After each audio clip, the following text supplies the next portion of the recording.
This is Jim Gray speaking, and I'm involved with the Oral History Project of the Jewish Federation of Metro Detroit. And the purpose of the interview today is, it's one of many interviews, is to accumulate information for the community's history. And all the information will be used confidentially by Federation people for whatever purpose they need. It's not to be sold or marketed. And it's really just to accumulate history for our local people. Right. And do you agree to the interview? Of course. Okay. Tell us a little about yourself, where you were born and so on. Oops, thank you. Well, you asked me to go back to my birth.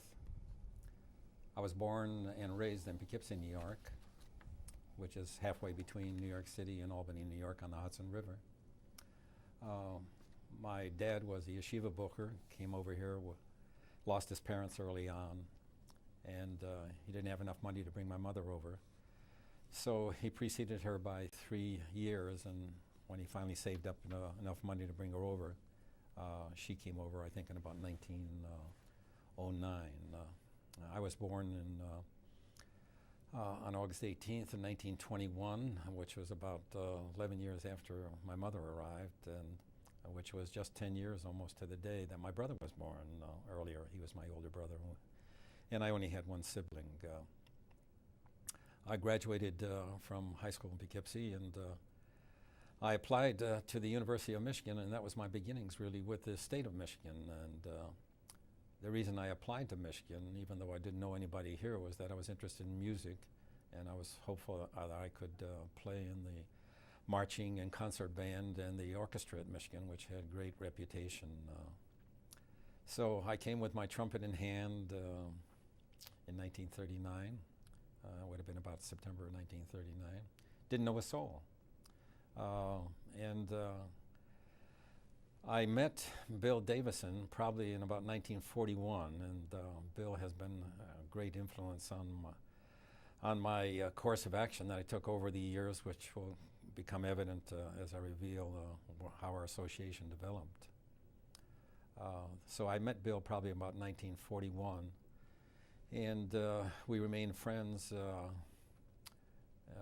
throughout our college career. I had acquired my bachelor's degree before I had to go off to war. And Bill had not yet completed his program for his bachelor's degree, so Bill had gone into the V12 program. I was an ROTC student, and unfortunately with the intervention of the war, I wasn't able to get my commission until I went through OCS, which I did do at Fort Benning, Georgia, and finally got my commission in December of 1943, and I was assigned to the famous 69th Infantry Division. I was an infantry officer. And soon thereafter, I was shipped overseas as an infantry officer replacement, and but I was assigned, strangely enough, to a engineer company, which was called an Engineer Light Pontoon Company. When I heard pontoon, I thought, my God, that means crossing of water, and when is D-Day coming off, and was I going to be involved in that? And sure enough, it was an outfit that was involved in water tactics and assault crossings of rivers. I found out when I reported to the company to which I was assigned that it was a mistake. They needed an engineer officer. But to make a long story short, I served out the entire year with this company, which was really a combat company, and I ultimately learned enough about engineering that I became the company commander. So I graduated, didn't graduate. I was released from the Army just about 3 days before Christmas of 1945. And they offered me a majority to stay in. I said I was not a professional soldier, so I was going to go on with furthering my education. So I decided to come back to Michigan to pursue a master's degree program in business administration. And fortunately, Bill came back after the war, and we renewed our friendship, and he came back to complete his studies for his bachelor's degree in business. And we took some courses together, and we even became better friends as a result of that association. I graduated in January of 1947. Bill got his bachelor's about the same time, as I recall. He went on to law school at Wayne State Law School in Detroit. I went on to Columbia Law School. we stayed in touch with each other, and I'm telling you about my association with Bill because it's going to come apparent how I wound up in Michigan permanently. But in any event, Bill stayed on and got his law degree in 1949 at Wayne State. I got my degree at Columbia in 1949. Bill then went into the practice of law. Probably not too many people realize this. I stayed on teaching at Columbia Law School because the dean promised me that the position I wanted with the Chief Counsel's Office of Internal Revenue down in Washington, he would guarantee it if I stayed on teaching a year. So I grabbed his hand and told him he had a bargain. And so I did stay on teaching a year, and then I joined the Chief Counsel's Office in Washington. This would have been about June of 1951. And this would have been 1950. And then one fateful day in 1951, I received a call from Bill Davison on a Thursday night in February 1951 saying that he was apprised of a company that was in bankruptcy that he thought was a good buy. And I asked him why he was calling me, and he said, I'd like you to come up and take a look at it and give me the benefit of your advice concerning the tax situation and the financial situation. I said, Bill, I didn't spend all these years, to become a tax attorney, He says, just come up and we'll have an opportunity to visit with our mutual friends. Well, that was the real selling point because I had been away from Michigan now some 4.5, 5 years, as I recall. So next morning I came up, spent 2 days looking over this company. And Bill was trying to talk me into joining him. He says, I'll put a group together to buy this company if you'll come up. And so we were up visiting on Sunday, the very day that he was going to take me back to the airport so I could fly back to Washington. We visited our mutual friend, Merv Pregelman. Merv was Bill's roommate as a freshman, as a matter of fact, who was one of my close friends also. And I think I may have met Bill actually through Merv. And Merv was an All-American football player, one of the few Jewish football players who made All-American at the University of Michigan. And Merv subsequently he was drafted by the Green Bay Packers, and then he was traded to the Detroit Lions. And so Bill and I went up and had lunch with him and his wife up in Lansing. That's where his roots were. And before we said our goodbyes to Merv and his wife, Helen, Helen's sister-in-law, Merv's sister, and Helen were whispering in the corner, and I asked them what they were whispering about, and they said that, well, if you decide to come to Detroit, they were aware that Bill was trying to talk me into joining him here. They had a date for me. So by the time Bill got me back to the airport, he convinced me to join him.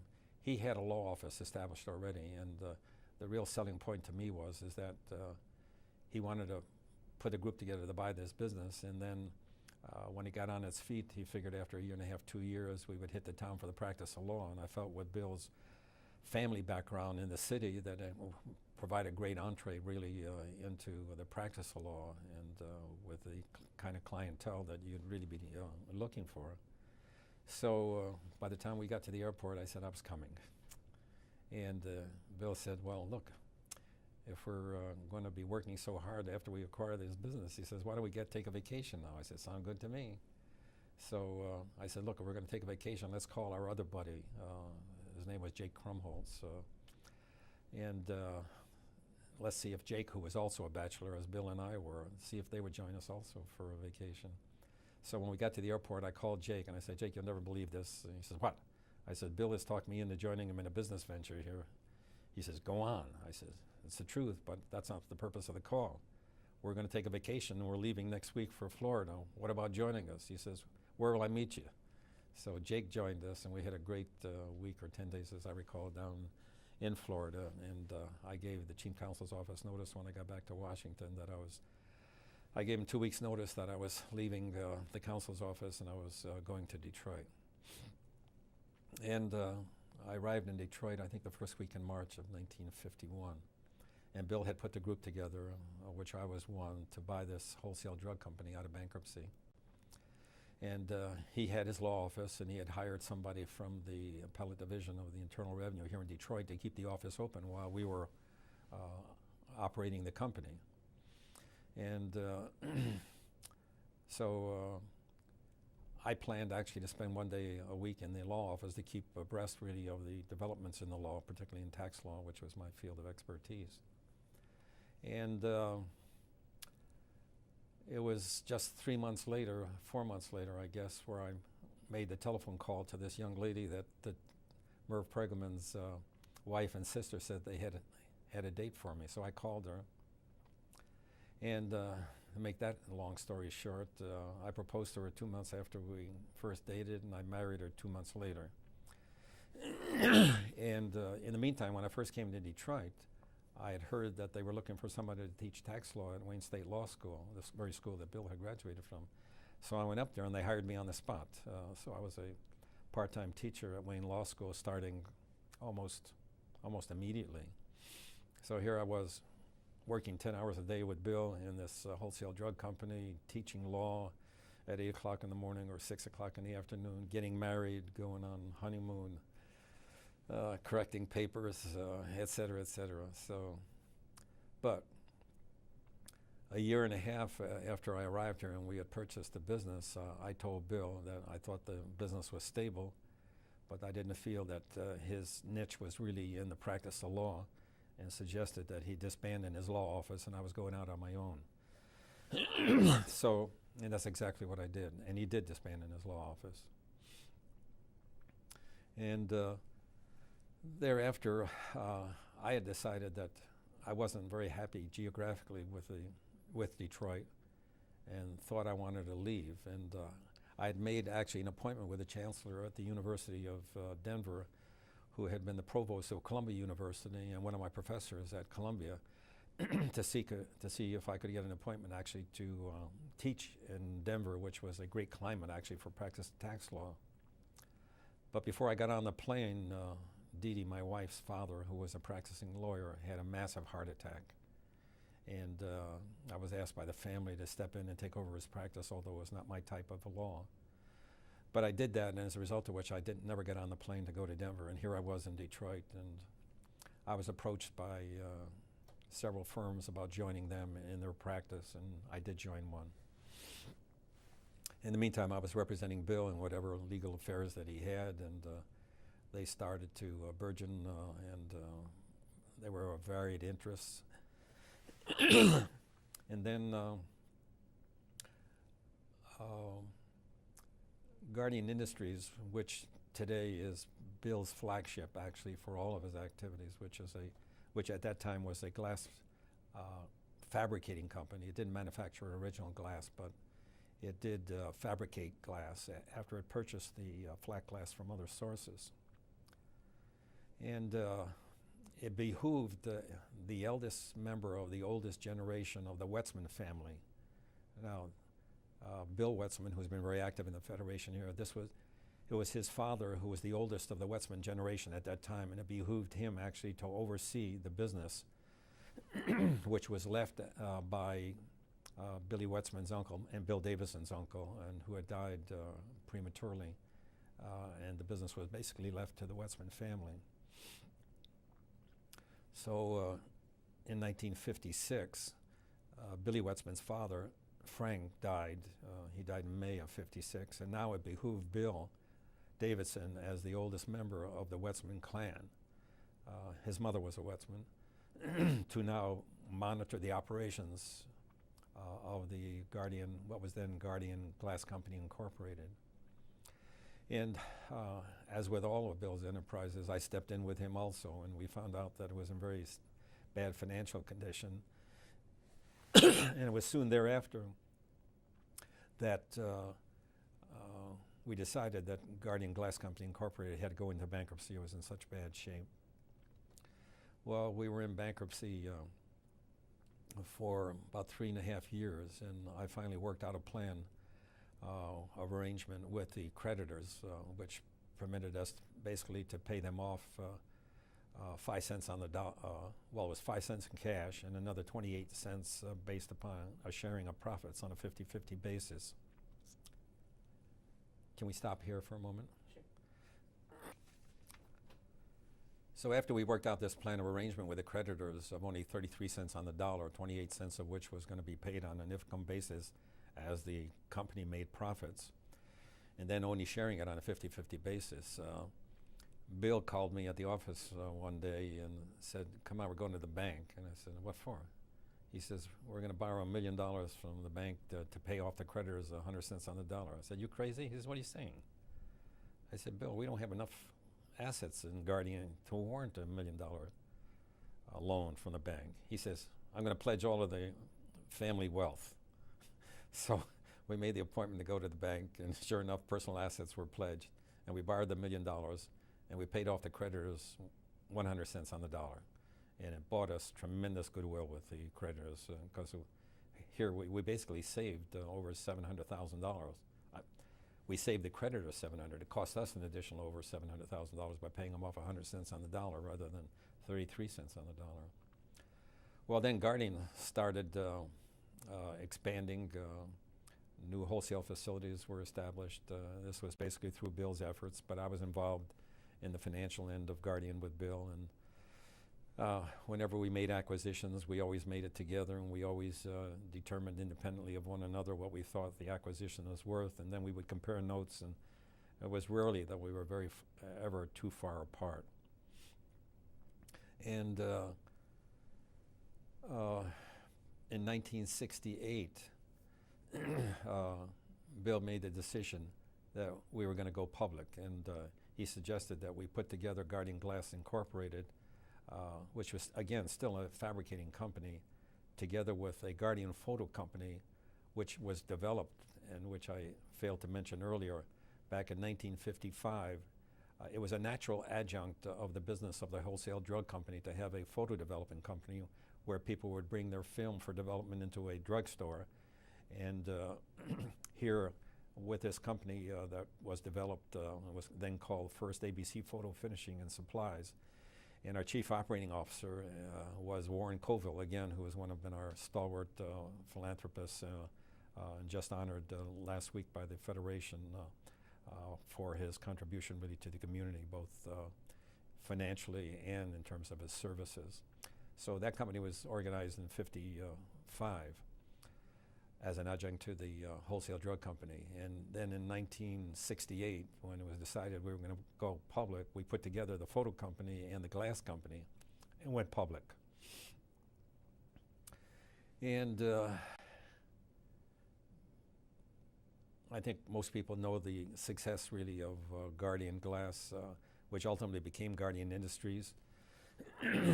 And we actually took the company private in 1985, and Bill became basically the sole owner of the company at that time. It was Guardian had been such a successful venture that the banks were vying actually to loan Guardian the money in order to effect the buyout and to make the company public. Some banks were very, very unhappy with the fact that they couldn't participate. That's how successful Guardian had been. Going back now, however, in terms of Bill's and my relationship in sports, Bill and I were always athletically inclined. We engaged in sports. I in basketball, in high school, in track, in tennis. Bill in football and tennis and basketball. And we always talked about the possibility of owning a professional team. And in 1974, we were made aware of the fact that the Tampa Bay Buccaneers football team franchise was going to be offered by the National Football League.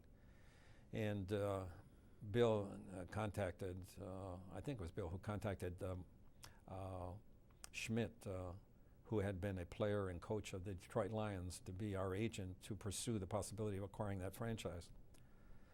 But it wasn't much later, maybe 2 months later, 3 months, that we were apprised of the fact that the Detroit Pistons may be up for sale. So as a result, I made an inquiry of the manager of the Pistons here locally, whose name was Ed Coyle, and he said yes, that Mr. Zollner was considering selling the business. So I made arrangements for us to visit Mr. Zollner. And it turned out very fortuitously that Mr. Zollner had a home in Golden Beach, Florida, the very place where Bill's family also owned a home on the beach. And Mr. Zollner was also the mayor of Golden Beach. So we made arrangements to go down and visit him, and we did. And he liked both Bill and me. And within 2 months, we shook hands with Mr. Zollner on a deal to buy the Pistons. And Bill put together a group. There was a total of 11 of us who were going to be buying the Pistons. And we actually closed in August of 1974, which was only a couple months after we were first apprised of the availability of the Piston franchise. But when I did my due diligence, and when I went down to Fort Wayne, where the name Piston comes from the fact that Fred Zollner had a manufacturing company that manufactured pistons for the original equipment market. So I went down there to do my due diligence, and I came back and I told Bill, Bill, we're not buying the Pistons. He said, what do you mean we're not buying the Pistons? I said, I did my due diligence, and Bill, this is going to be a financial disaster for us. So he said, come on, we've talked about this all these years. He says, we're going to go through with it. I said, Bill, I'll put the deal together, but I don't want any part of it. Bill says, Ozzie says, come on, I want you to buy a piece of it so you'll look after the store. So I bought a little piece of it, and we closed the deal. And we closed it in August of 1974. So we're celebrating actually our 30th year, this very year in 2004. Well, what I predicted came true. We lost substantially for 10 years. We had to feed it additional capital to keep it alive.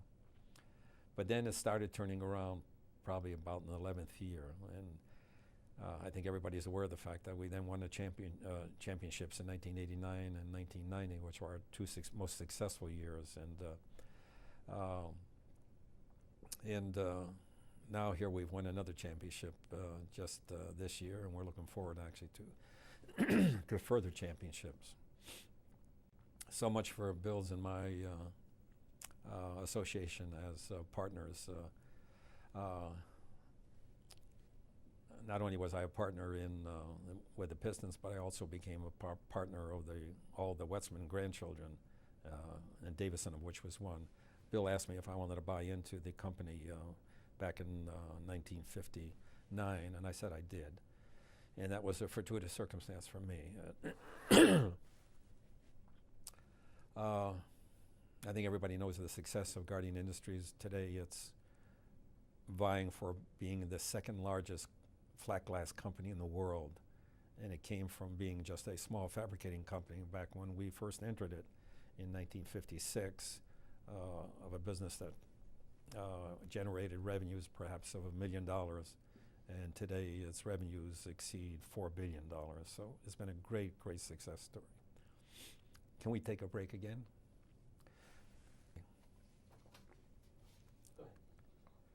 A good part of my life in Detroit has really been my involvement really with the Jewish community. I don't know how I first became involved. Of course, most of my friends were involved in the Jewish community, and I was asked, I believe back in the 80s, early 80s, to join the Federation board. I did but before that, of course, I had taken my family to Israel, I think in 1971. I had always been involved in the synagogue, and I feel actually the salvation really of our Jewish people internationally depends really upon the Federation's involvement, the Jewish Foundation's involvement on the local level, and synagogues and temples throughout the world in terms of sustaining actually our Jewish identity. And it was as a result of the construction of the Palace, where the Pistons played its first year in the season of 1988-89, that Bill and I became more acquainted and better acquainted actually with David Hermelin, who had been very, very active in the Jewish community, of course. And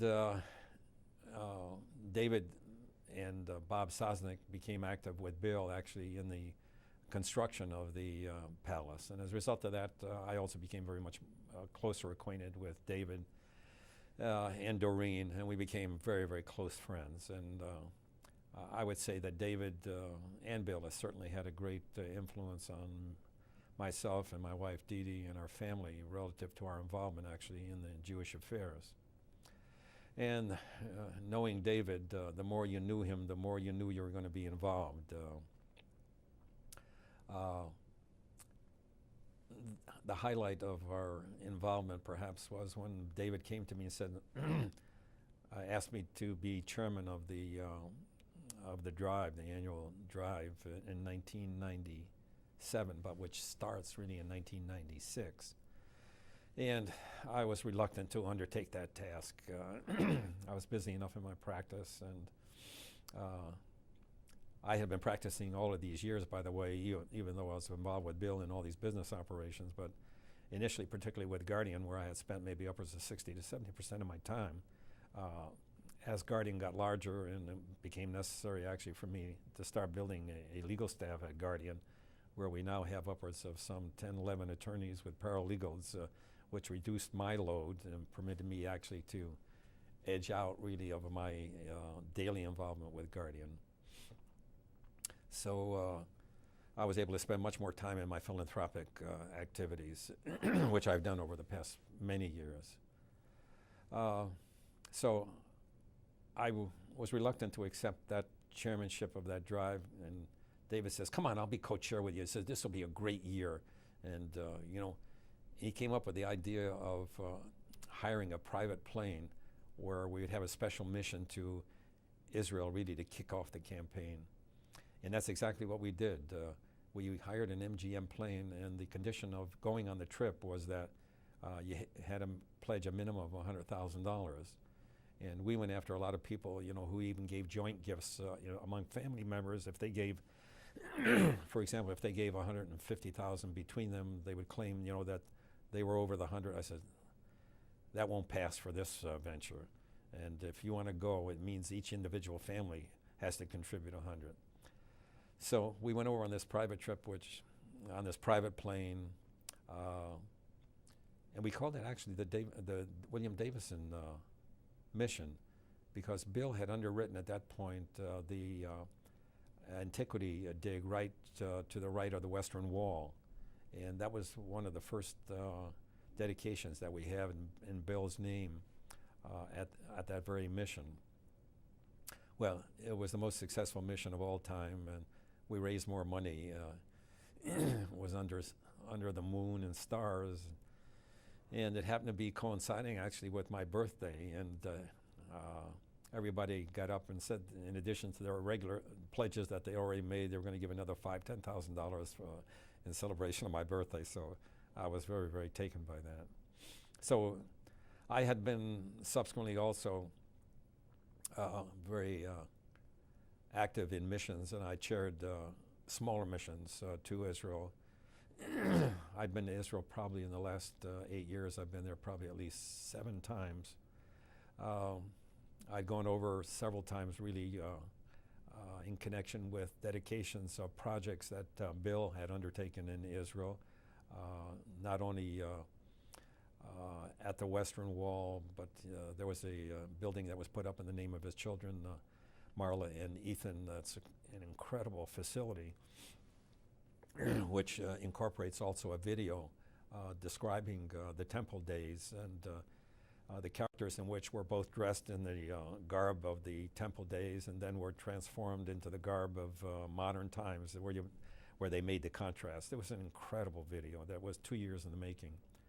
But Bill has also been, as so many people know, an underwriter really of the Weizmann Institute, of the Technological Institute, you name him. I think Bill could be properly characterized as being the greatest philanthropist in the diaspora for the benefit really of the state of Israel, and I think many people recognize that. I've been involved also with my synagogue, which I think is so important, as I've indicated earlier, really to the preservation really of the Jewish identity. And I think we are the only synagogue or temple, maybe in the world, that was successful actually in the raising of an endowment for sustaining operations of the synagogue for times to come.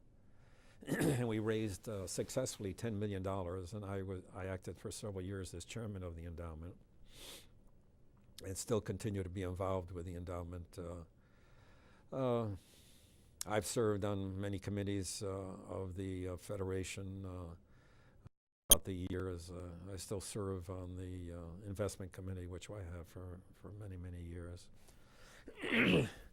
In addition to my involvement in Jewish philanthropies, I've also been involved very extensively actually in non-Jewish philanthropies, and I felt it was my responsibility to give back to the community, not only the Jewish community, but outside the Jewish community, where I had made my success. So I'd been very active, for example, in the Detroit Medical Center, where from time to time I was chairman of the board of Hutzel Hospital for many years. I was on the board of the parent company of the Detroit Medical Center on their executive committee, chairman of their audit committee. I was on the boards also of Detroit Receiving Hospital, on the board of Karmanos Cancer Institute, where I was also chairman of the audit committee. And I resigned from all of these positions actually only as recently as a year and a half ago. This was after some 27 or 28 years of service to that center. I've been involved also in other not-for-profit organizations. I'm presently co-chair of the American Red Cross, the Southeastern Michigan Chapter. I've been involved with the University of Michigan for many years, served on their advisory committee that was appointed by the president of the university. I'm still involved in the medical circles in that I'm chairman of the Board of Visitors for the Wayne State University Medical Center. I've been variously also involved in Wayne State University in some channels. There are others that I can't even think of at the moment, but I would say at present I devote more time to my philanthropies than I do actually to my practice of law. And doing a lot more traveling with my wife. In fact, we're visiting China for the first time in 20 years. We've been there 20 years ago. We're anxious to see what changes have taken place in the country, which I know have been quite extensive. Okay, do you want to take a break again?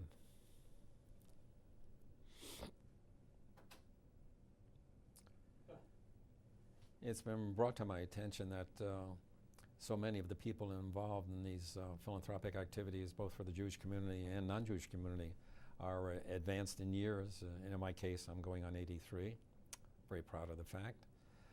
But I think, and I know this to be a fact, that Sheriff Sedek, for example, well over half of our congregants are well over age 60 and perhaps even over age 70. And the question has been asked that in view of the advanced years of these people within the community, what do I see really as the prospect for the future of Jewish community and of leadership generally? Well, my answer to that is I think so many of us who are advanced in years are taking care of our bodies. We're very active in the community to this day. In my own case, I try to work out 3 days a week for about an hour and 20 minutes at the Piston practice facility. I particularly enjoy that because it gives me an opportunity to get better acquainted with the Piston players and to learn about their families, but more importantly, it keeps my body in good shape. I play tennis a lot. Even though I've had a hip replaced several years ago, many of my partners are thinking of having the operation, claiming that if it can do for them what it did for me into my tennis game, they're prepared to have it even though they don't need an operation. So that augurs well for the future. Bill Davidson does the same thing. He works out almost daily at the Piston practice facility. And but even if we didn't stay in the good of shape as we have, I've seen in particularly in our Jewish community, our younger people, how they've progressed actually in terms of assuming leadership roles within the community, that I have no fear really of a very, very successful succession of leadership really within our community. And I'm really amazed at that, because we're talking about young people, even in their late 20s, 30s, 40s, and this is really the future of our community. And I think if you talk to any of the other leaders in the community of my age, I think they would express the same opinion that we are successful. And Detroit has the reputation really within the world of the Jewish community of being the leaders within the world Jewry that has been so important really to the survival of the state of Israel and of the Jewish activities, in our case, within the state of Michigan. Okay. Thank you for your time. You have been most enlightening on both you and the community. My And pleasure. I'm My pleasure. I'm sure future historians will look back at this tape and say, wow, how do you do all this? There are only so many hours in a day, and you must get at least 24 hours in a day and use all of them. Let me add something. I shouldn't have avoided this. My children saw this tape and said, how come you didn't mention us? And that was an oversight. But both of our children, while they don't live in this community, our daughter lives in Chicago, and she's very active in the Jewish community. And she's actually taken to the study of Hebrew, and our son, who is in Los Angeles, is less active in the community, but getting more active, and we're encouraging him to do that. So we're hoping that the fruit doesn't fall far from the tree, and in their case that they'll become community leaders also wherever they are. Are you a grandfather yet? Oh yes, oh God. I was asked the question, where my grandfather? Well, I've got two grandsons who are aged going on 14 and going on 18. As a matter of fact, our older young man is going to be matriculating at the University of Michigan starting in September. So we're looking forward to seeing more of our daughter's family as a result of that matriculation. And but in Richard's case, our son's case, either he has to visit us or we have to visit him out there, which we try to do at least 3 or 4 times a year. That completes, I think, but I should also mention the fact that my wife, Dee Dee, is very active in the community, perhaps as active as I am. She has been active in the Jewish community. She's been active, has been spending half of her daylight hours actually with the Detroit Institute of Arts, where she's been a member of the Board of Governors, or Board of Directors, or Trustees, I think they're called, there for the past, I would guess, 30 years. And she continues to be active. She's active there. She's active with the Jewish Women's Foundation here. She's active at Cranbrook. I can't even keep track of all the activities to which she has devoted her time over this many years, and continues to do so. I'm glad I mentioned Dee Dee, because again, if she had seen this video and I hadn't mentioned her, other than the fact that when I met her and when we were married, but fortunately we're celebrating our 53rd anniversary this year, so it's been a wonderful life for both of us. Thank you. Going back to your military service, was there anybody there that was influential in heading you in a direction that you didn't plan to go into, perhaps? No, I don't think so. When I was just about graduating University of Michigan in the undergraduate, the colonel who was in charge of our Corps of Cadets called me in and said, Feldman, I've got good news for you. And I said, what's that, sir? He says, I'm recommending you for a direct commission in the U.S. Army. You're going to have the status of a graduate of West Point, and you don't have to go to OCS, Officers Candidate School. So I said, Colonel, I says, I'm really flattered with that really is wonderful. I said, but what kind of a commitment would this take on my part to accept that appointment? He said, just 4 years. So I said, Colonel, with all due deference, I'm not a professional soldier. I don't intend to be, and I humbly decline. But in terms of influence of the military on my career, really not. Once I left the Army in 1985, although I stayed in the reserve for a limited period, and I became disenchanted with the reserve status, which I finally resigned from. That was the completion of my military service. Of all your careers and professions, which do you enjoy the most, or did you enjoy the most between teaching and practicing law and corporate work and a little of everything, community work? Well, I taught for 8 years at Wayne State Law School, and I thought perhaps in retirement I would go back to teaching, but the long and short of it is that I'm not going to retire, so I'm not going I'm not going back to teaching. But I've enjoyed the practice of law. I often am asked that same question, and I said, if I had to do it all over again, I'd do it the same way. I wouldn't slight any of them. My law practice, my involvement with Bill, you know, in the sports arena, it's been just great. And all the philanthropies that I've been involved with, I don't regret any of them. It's been a very rewarding life. I'm very, very fortunate. And most fortunate in my good health, because unlike anybody at my age, I don't take any medications. So that augurs well, hopefully, for my future. I see you're wearing a special ring on your right hand. Is that a unique ring of some kind? The ring I'm wearing is actually the Detroit Pistons championship ring, the first championship that we won in 1989. And then we secured also a ring for 1990, and we'll be getting another one now for 2004. So. And you're not going to retire till you fill up. And wait a minute, we also have a ring for the Shock, because the Pistons own the Shock team also. So now we have 4 rings, but I don't think it would be too circumspect really to be wearing 4 rings on one hand. Well, I'm not sure whether I'm vice chairman, by the way, of the Palace, and I'm not sure Bill is intending for me to get one of the hockey, because the Palace owns the hockey team, the Tampa Bay Lightning. But as vice chairman, I suppose I should be entitled to it. So I'll have 5 rings then. Okay. And you actually missed the Vipers won the Turner Cup in 1997. Well, that was not one of the that was the international league. So, so that doesn't count the same.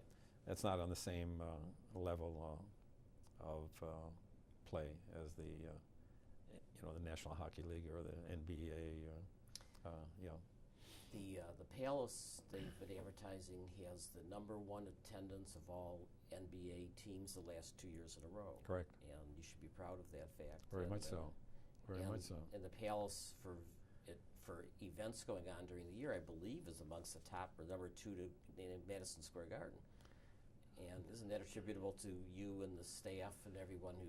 We have a great staff at the Palace, and several years in a row we've been voted by Variety as the best facility actually for holding of concerts in the country, and we're very, very proud of that. And it's been it's been a great fare for us too, as families, going to all of these events and having them available to us. So we're fortunate in that respect. We are so fortunate, particularly people of my generation. We can expect actually with the next decade that a few of us are going to be passing on. But as long as we're enjoying good health, we're hopeful. I was so hopeful that I took out my first life insurance policy last year. So, but it was not my first, but it's been the first probably in the last 20, 30 years. So it's the only policy I own. So that was the result of my optimism in terms of my future on this good earth. We again thank you. This has been enlightening. My pleasure. I hope future historians get a lot out of this, and that you can play and record your story again in another 20 years when you Hopefully. have more things to add to it. Absolutely, absolutely. And just call me and I'll be here. You bet. Thank you.